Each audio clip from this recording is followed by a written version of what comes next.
Well, good morning, everyone, and happy Easter. I hope you're planning on celebrating Easter with us today at 4 or 6, or tomorrow at 9 or 11 for one of our services. Today, we're wrapping up Evidence of Easter, where we've been looking at historical discoveries that point to the life, death, or resurrection of Jesus. And today, we are wrapping up with number 1, and I think we have saved the best for last. Here's a trivia question for you. What is the coolest thing on display at the Louvre in Paris? If you said the Mona Lisa, that is not the correct answer. In 1878, a marble tablet was sent from Nazareth, Jesus' hometown, to Paris.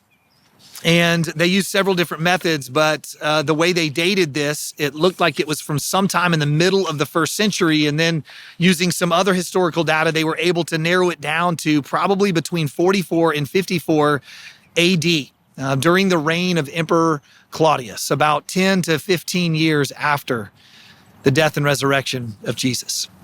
And this stone tablet was an edict from the Caesar, most likely Claudius. And it's too long to read here, so we're going to put it in the notes and you can read it below. But in short, it was an edict that prohibited grave robbing, but not just any type of grave robbing. It specifically called out taking the body from the tomb. Now, why is this important? Well, because there was a lot of grave robbers through the years. That's something that happened time and time again. But when people would rob the graves, they would never touch the bodies. The body was no use to them. They just wanted the jewels. They wanted the treasures, the things of value out of the tomb. And so why would there need to be an edict from someone as important as the Caesar banning people from taking bodies from the tomb? Well, look at what the gospel writer Matthew wrote in his account of Easter. This is the day after Jesus was buried, Matthew 27. It says, the next day, the one after preparation day, the chief priests and the Pharisees went to Pilate. Sir, they said, we remember that while he was still alive, that deceiver said, after 3 days, I will rise again. So give the order for the tomb to be made secure until the 3rd day. Otherwise, his disciples may come and steal the body and tell the people that he has been raised from the dead. This deception will be worse than the first. Take a guard, Pilate answered. Go make the tomb as secure as you know how. So they went and made the tomb secure by putting a seal on the stone and posting the guard. This is what historically was known as a sepulcher-sealed tomb. That's going to be important in just a minute.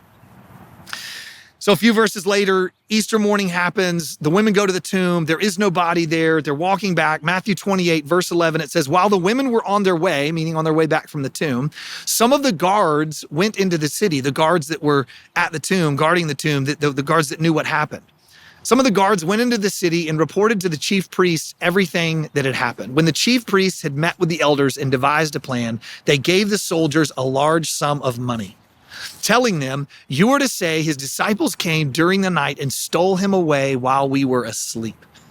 If this report gets to the governor, we will satisfy him and keep you out of trouble. Like these soldiers knew they were going to be in major trouble because they were supposed to keep the tomb secure. Chief priests and elders are saying, hey, we've got a way around this. Just tell them that they stole the body. Verse 15, so the soldiers took the money and did as they were instructed.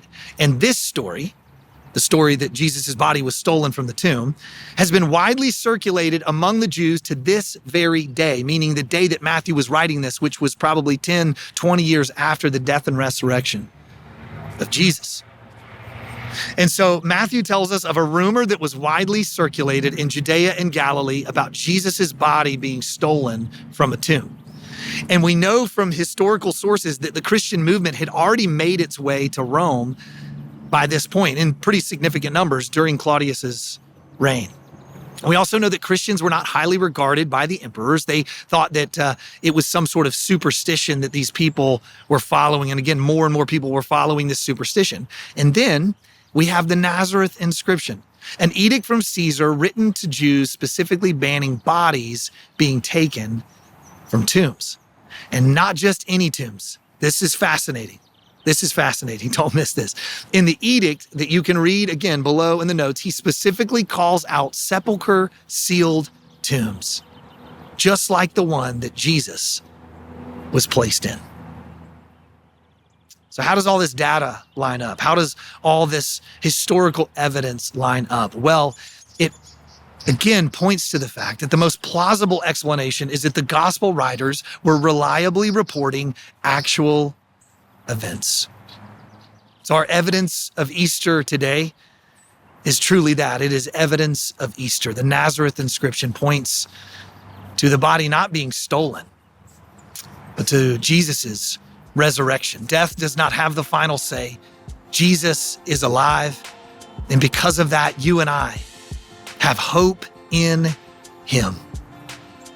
I hope you can celebrate that amazing truth this weekend. Happy Easter. We'll see you soon.